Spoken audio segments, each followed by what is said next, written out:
amigos, ¿cómo están?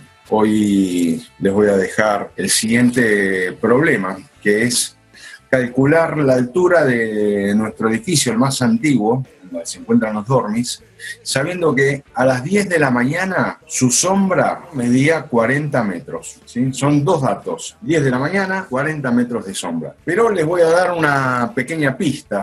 De paso vamos a poner en cuestión, en esta época donde los científicos aparecen por todos lados, bienvenido sea eso, cómo son las afirmaciones que se hacen desde cualquier disciplina científica. Para eso nos vamos a remitir al siglo VI a.C., donde sucedió algo realmente importante. Antes de esa época, en el lugar donde, o en el grupo de personas a los que me voy a hacer referencia, la vida, lo que nos pasaba, estaba supeditada a las pasiones de los dioses. Los dioses nos mataban, nos premiaban, se peleaban entre ellos. ¿Qué sucedió en esa época? Bueno, sucedió que un grupo de hombres empezó a explicar la naturaleza, la vida, el origen del universo en términos de fuerzas naturales. Algunos pusieron el factor fundamental en el agua, otros en la tierra, en el aire, en el fuego, en una combinación de ellos. No podían explicar cómo a partir de estos elementos se formaba un elefante, por ejemplo. Pero no importaba cuán errado o próximo a una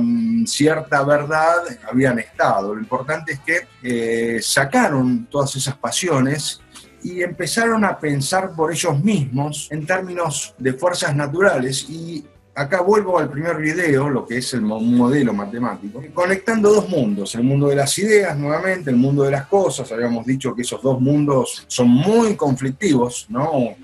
Pensemos en nosotros mismos, ¿no? Lo que pensamos, creemos que es así, bueno, es para ponerlo en tela de juicio, ¿no? Al menos. Entonces, ¿cómo conectaron esos dos mundos? Y los conectaron con ayuda de la matemática. ¿Sí? En el caso anterior fue una formulita. En este caso vamos a ver que con ayuda de triángulos, rectángulos y sombras y bastones pudieron empezar a medir el espacio. Entonces, volvemos al siglo VI. Ahí aparece un comerciante importante, Tales, basándose en todas las culturas previas, la babilónica, la egipcia, etc.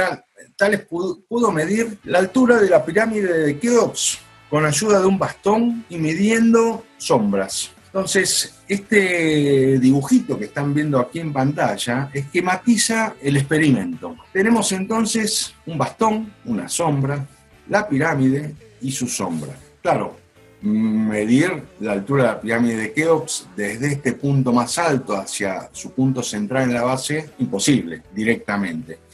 Entonces ayudó con estos elementos, con triángulos. Los rayos del sol vienen paralelos. Piensen que si este bastón fuese yo, me voy moviendo, la sombra no va cambiando de longitud. Se mantiene en cierto rango, igual en su longitud. Entonces, midiendo este bastón y esta sombra, y esta otra sombra, la de la pirámide, ténganlo presente para resolver el problema de medir la altura de nuestro edificio, pudo encontrar la altura de la pirámide de Keops. ¿Sí? La pueden googlear a ver de cuánto es, un problemita extra. ¿Esto qué significa? Por ejemplo, tenemos dos triángulos rectángulos, este bastón una altura de 1 metro. Supongamos también que su sombra mide 1,5 metros a determinada hora. Entonces, ¿qué creen ustedes que pasaría si tuviésemos un bastón de 2 metros? ¿Cuál sería entonces su sombra? Estos dos triángulos formarían un nuevo triángulo, ¿no? Esos triángulos tienen una particularidad, ¿sí?